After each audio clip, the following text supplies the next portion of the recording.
आप देख रहे हैं स्टार टुडे समाचार। दरअसल आपको बता दें कि खबर जनपद मथुरा से है। वृंदावन के संत बड़े ठाकुर पुत्र रामस्वरूप शर्मा, जो कि राधा विहार चैतन्य विहार फेस 2 राजपुर वृंदावन में उनका आश्रम है, जिनकी उम्र करीब 62 वर्ष की थी, उनका स्वर्गवास इलाज के दौरान अस्पताल में हो गया। बड़े ठाकुर जी की पत्नी से आपसी कुछ बातों को लेकर विवाद हो गया था, जिनका 2007 में तलाक हो गया। उनका पुत्र भी पत्नी के साथ चला गया।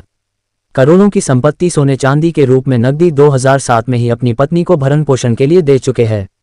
अब मेरे द्वारा अर्जित किसी भी संपत्ति पर मेरे पुत्र और पत्नी का कोई अधिकार शेष नहीं बचा है। अब मेरा अपनी पत्नी व पुत्र से कोई संबंध किसी प्रकार का नहीं है। वसीयत में लिखा, मैं अपने पूरे परिवार को चल अचल संपत्ति से बेदखल करता हूँ। मेरे पास एक आवासीय मकान जो राधा विहार चेतन विहार फेस 2 राजपुर वृंदावन तहसील जिला मथुरा में, इस पर मेरा ही कब्जा है। उक्त मकान पर मेरा सेवक सतीश, जिसकी पुत्री जानकी को वसीयत कर रहा हूँ, और वसीयत में लिखा है अपनी संपत्ति जानकी के हक में मृत्यु के बाद होगा।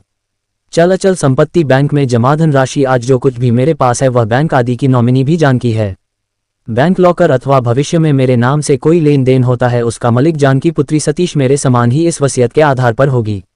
उसी को लेकर बड़े ठाकुर के पुत्र कुछ लोगों के साथ आश्रम पर पहुंचे तथा जानकी सहित पूरे परिवार को जान से मारने की धमकी दी और वहां से चले जाने को कहा, और आगे चेतावनी भी दी है कि आगे आश्रम को खाली नहीं किया तो जान से मार दूंगा। पूरी घटना को लेकर जानकी पुत्री सतीश ने उक्त घटना की तहरीर नियति चौकी में दी है। कैमरामैन शाहनवाज मंसूरी के साथ उत्तर प्रदेश हेड इंचार्ज विष्णु ठाकुर की रिपोर्ट। जी, मेरा नाम सतीश है, मेरी बेटी का नाम जानकी है। मैं 25 साल से बड़े ठाकुर जी के साथ रहता हूँ और मेरा परिवार भी रहता है। और जी, मेरे साथ ये हुआ है कि जो भी उनकी संपत्ति थी बड़े ठाकुर जी की, उन्होंने मेरी बच्ची के नाम पे कर दी वसीयत।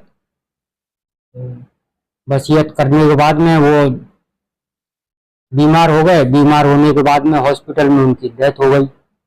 डेथ होने के बाद में उनका बेटा आया यहाँ, उनका और उनकी पत्नी का, महाराज जी की पत्नी का तलाक का केस चल रहा था।